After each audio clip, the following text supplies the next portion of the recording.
are you? How you doing today? Happy Sunday. Y'all, I made a video this morning on my Facebook. I I saw a cooking show a long time ago and they had all these fancy equipment and stuff. And I couldn't figure out how to, well, I couldn't afford all that stuff they had. So I just figured it out with like a pan and a muffin pan. And so I make these things called, well, I call them balls. Okay. I don't know what the name of them is. I call them balls and they're so good. I get requests for them. And I put chocolate in the middle of mine, but you can put strawberries, blueberries, peaches, like apples, whatever you want to. And all you need is pancake mix and some eggs. It's that simple, y'all. I may make a video for y'all doing the balls.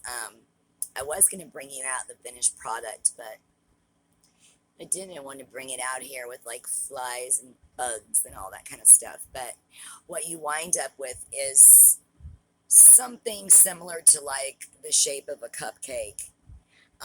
And mine, because I put dark chocolate on the middle, are filled with dark chocolate. And because of the process of cooking them, it doesn't taste anything like a pancake. They taste like a French pastry. And I also sprinkle powdered sugar on top. So what makes them different and taste different is you make the pancake mix as normal, but when it comes to the eggs, and if the pancake mix already has the eggs in them, like it's a complete mix, that's fine. Just we're going to add more eggs. And if you need to add eggs, then you do it just like you would normally do it, except you just add the yolks and you don't add the egg whites.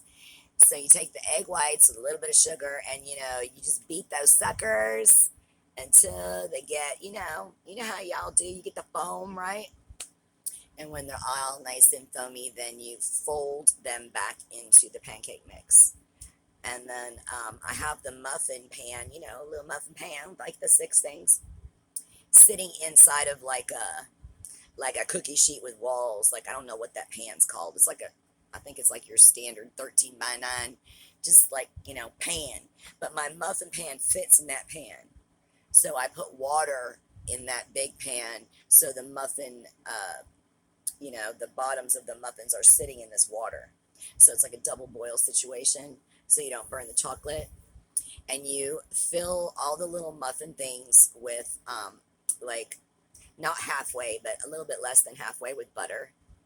And then once that water is like boiling in there, which it'll do, like I do it on medium, and once that water is boiling in there, then you pour that pancake mix into the butter, and then you wait very patiently, very, very patiently, so that you can like, turn them over.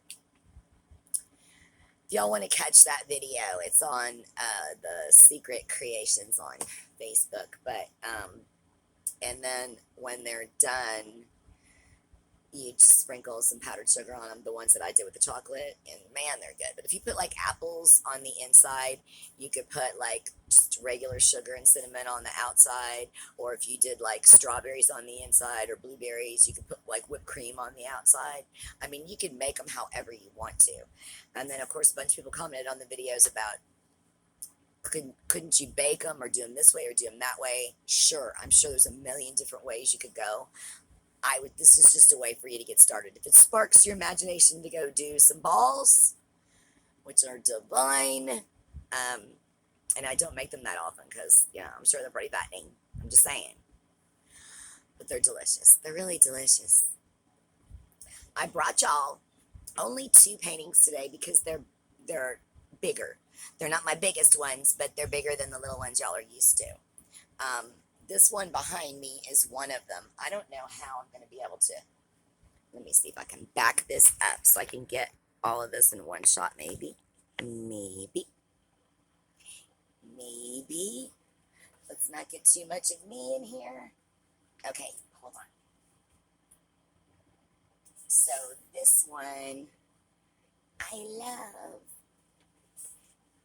It's one of my favorites. Let me see. How am I going to start this off with y'all? It's big. Okay. We'll just start on this side. And then we'll zoom you into the fish world.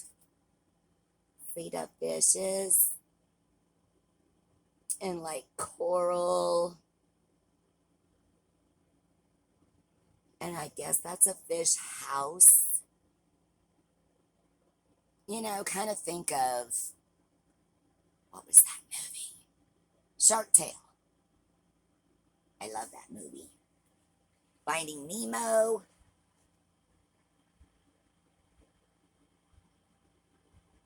Hard to get this all in here for y'all. It's very, very colorful. I love this one. I guess I'll stand up. That would be easier. So you can see all the fish. It's got a little psychedelic mushroom stuff happening. I can't get back far enough to get this whole thing in. I'm still trying. I don't know. That's close to getting the whole thing in. That's close. We're to the edges, pretty much. Do I have the whole? Okay, there we go. See the like mountains in the background. There's all kinds of stuff to look at. It's a fun one. Okay. I'm going to put it back up here.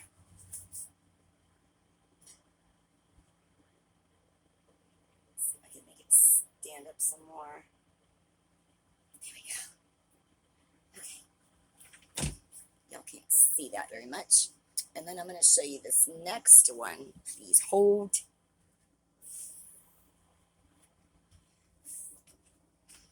This is like also a big one, but if you want to have like a really peaceful, relaxing Sunday, like this would be the best place to go.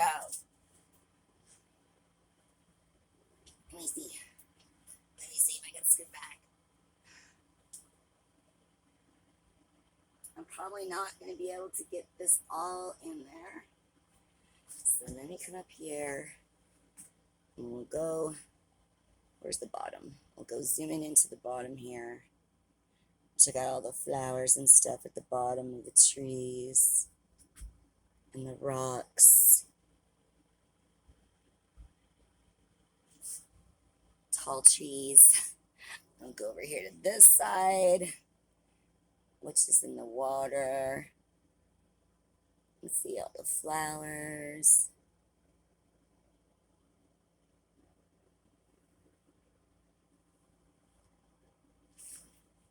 And then in the middle, we have the waterfall.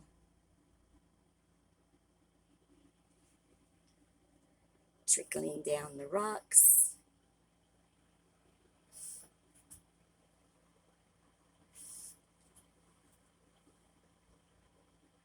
Isn't that relaxing?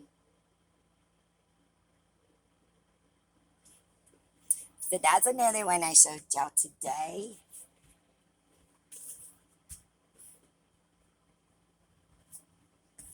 Okay, so let me get you back here. Let me bring you back here. Okay. Let's see. So we can get more of this. And there. I think. Maybe. Okay. Just let me get a drink.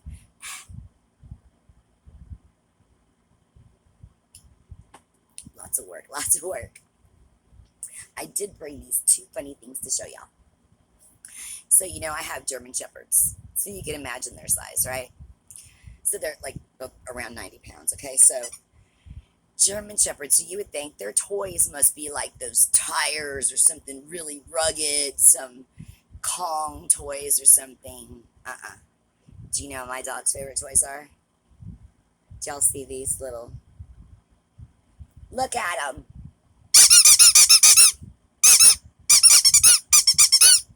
They lose their minds and go berserko.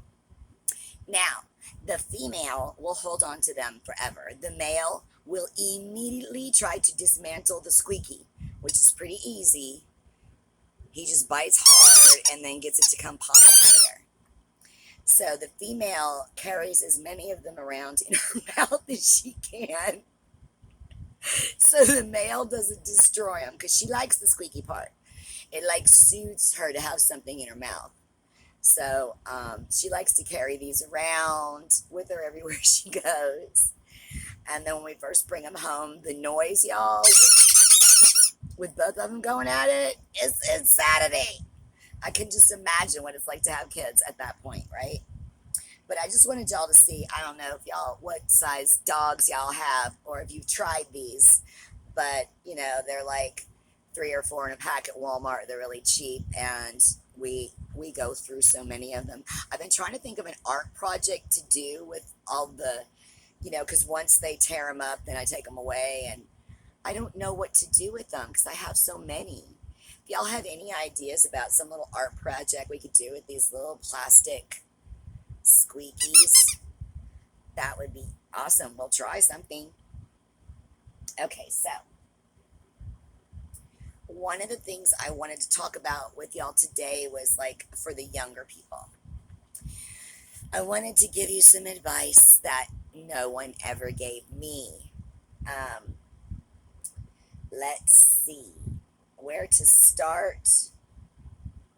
Okay, first of all, buy a house. I don't care if you live in the house or you rent the house monthly or you rent the house via Airbnb nightly or you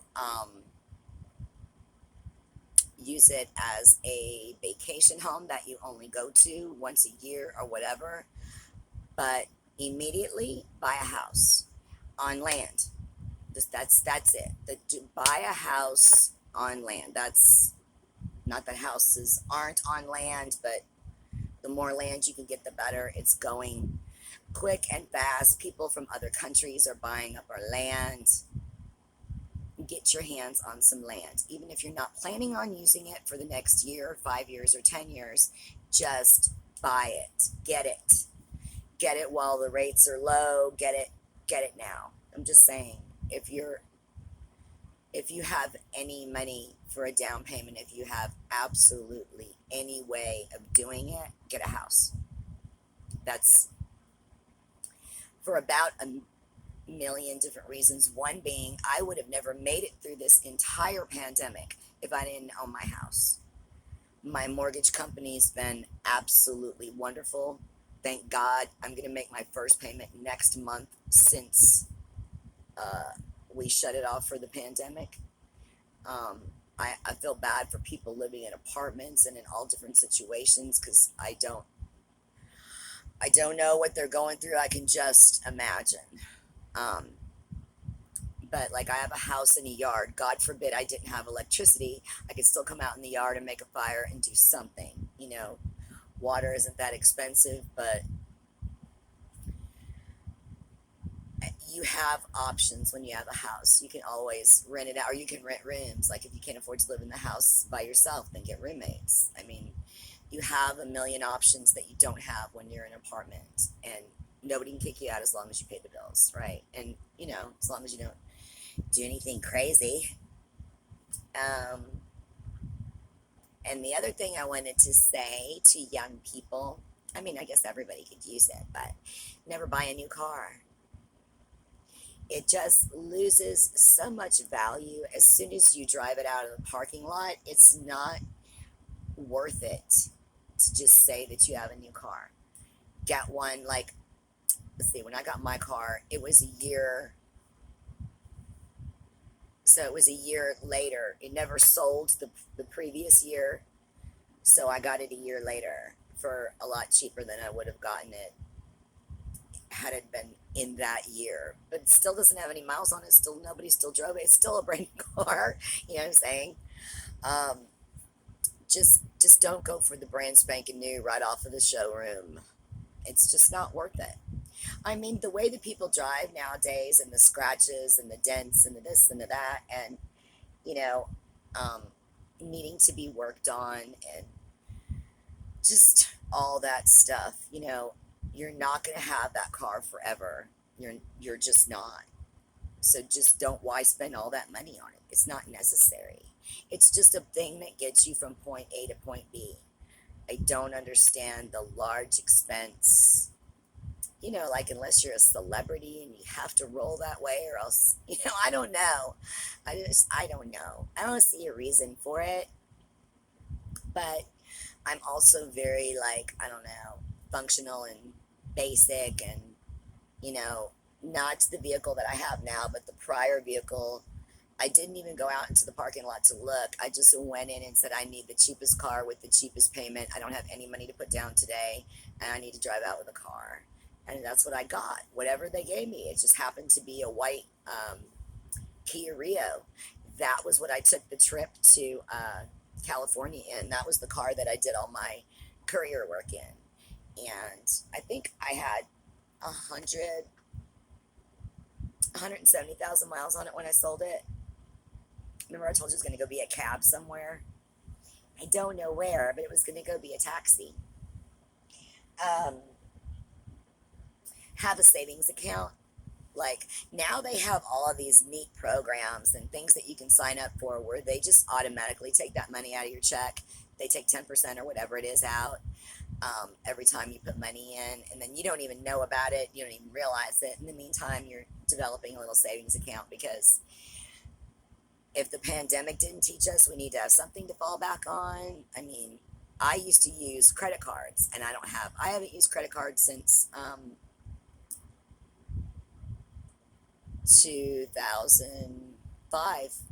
Yeah, I couldn't even afford to file bankruptcy at that point. That was when my vending business um, went upside down on me, and I couldn't afford to file bankruptcy. So I just stopped paying on everything, and um, I have a debit card, so the money that I already have in the bank, it comes out of there. But if I don't have it, and I've been like that like my whole life, if I don't have it in cash, I don't have it. Like, I'm not about to, except for when I started my business, and that's a whole other thing. But see, I had developed all that credit all my life from having perfect credit. And when I say I had perfect credit, I mean, I remember, was it a car or a house?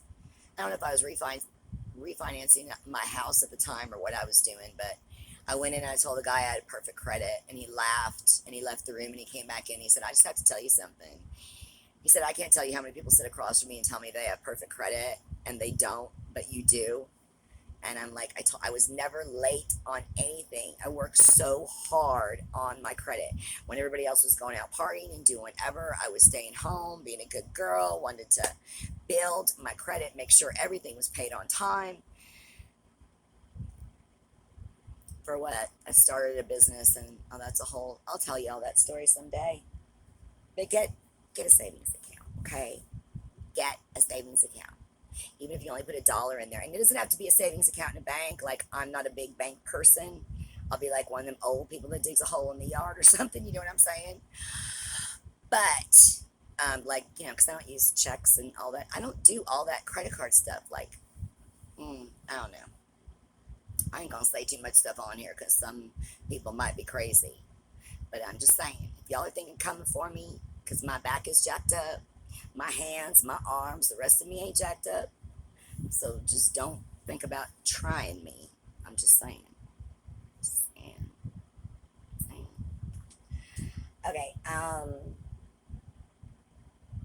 Oh, the work hard thing and the work out thing. Be very careful. Very, very, very careful. I hurt myself on. Isn't it elliptical? I'm not sure, but it's the kind where it's like you're riding a bike, but it's not the circular. It's the, like, step. It's like the step things, but it goes like a bike. I don't know what that thing's called, but it has these these rod things that you do while you're doing it. And when you first get on, it's like really hard to get it to do that first cycle. And I threw my shoulder, like, ever since I did that. I haven't been back to the gym since that happened, because my shoulder's not healed since then, and it's been like 3 years now.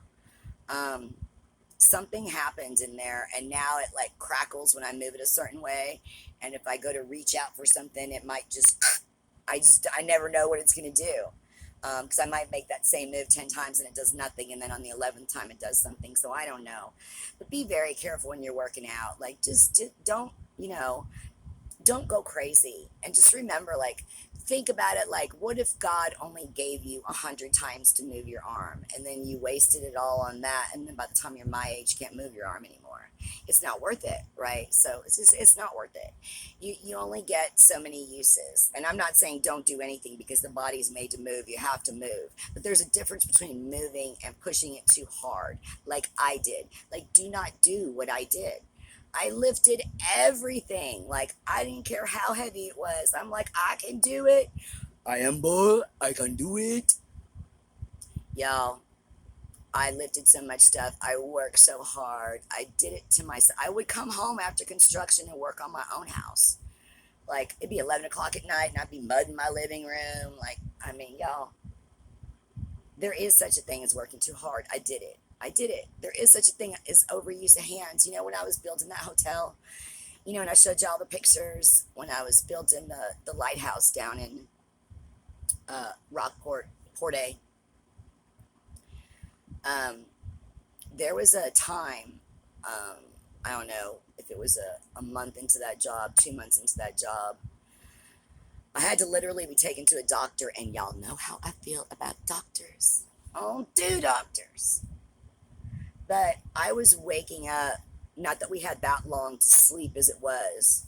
I think we had about 6 hours by the time we got done working. We were working mega hours a day because the project was in trouble. We were there to be the rescue crew. So we had to kick it into overdrive to make up for everything that everybody had done before us and hurry up and get it done for the timeline. So my hands started aching so bad that I can't even describe the pain. So I would get up and run them under hot water in the sink, and they would just be, man, y'all, aching and throbbing so bad that I couldn't take it. I certainly couldn't sleep. And so finally the supervisor took me over to the doctor, and he said it's just overuse of hands. And I'm like, well, but I'm working with 1,500 other people. How come they're not in here for overuse of hands? And he says, I hate to tell you this, but you are a girl and your muscles aren't built the same way and blah, blah, blah, blah, blah, blah, blah. Y'all, I done overused my hands by the time I was in my late 30s. They still work though. Trust me when I say all the muscles in there, everything still works. But he told me that the best thing that I could do when I got up in the morning is because I was working a nail gun all day nail gun. He said, just start using it as soon as you can. And the more that, you use it, the better your hands will feel. So usually by 10 o'clock, my hands would stop hurting and I'd be good for the rest of the day. And then about 2 o'clock in the morning, the pain would come again. But after that job, I didn't have more work for 3 months or something. So my hands got rested, and they still, if I paint too long, they'll do it. And if I'm, when I'm cleaning houses, I've got that carpal tunnel, they fall asleep. So I just throw them down at my side and shake them, and they wake back up. I mean, it's just something you have to live with. But y'all don't need to overuse your hands, because I'm telling you now, don't do it. Don't do it. Anything that's getting too much physically, check yourself before you wreck yourself. It's serious. I'm serious. One of the other things I would like to say is not to be wasteful. If you have a closet full of shirts and you know that you only wear 5 of them constantly, give the other ones away. Go to the Goodwill, give them to people that you know, give them to homeless people that you see. I mean, let them be of use, right? You don't want to have anything around your house just to have it sitting there, not performing any function whatsoever. There's no need to let clothes just sit there and go bad when you could be giving them to somebody. And then I have a rule, and that's just my personal rule, y'all. You can do whatever you want. But I'm saying, Like if I do happen to buy 3 shirts, the first thing I do is go to my closet and get rid of 3 shirts. To be a hoarder or to be hanging on to things that somebody else could be using, you know, can get a little bit in the selfish area. I think you just have to be careful. And I would also say while I'm at it, especially for females, when you're young, once you've got your figure for the rest of your life, right? Like once you're fully, I don't know, let's say that you're 22 or something like that. You're fully into, although I grew another inch at some point in my young adulthood. Because I was 5'2" my whole life, and all of a sudden I was 5'3". I don't know where it came from. But buy some classic stuff, Like there's some things that are just, they're never going to go out. And I have been watching these styles come and go and come back and circulate for years.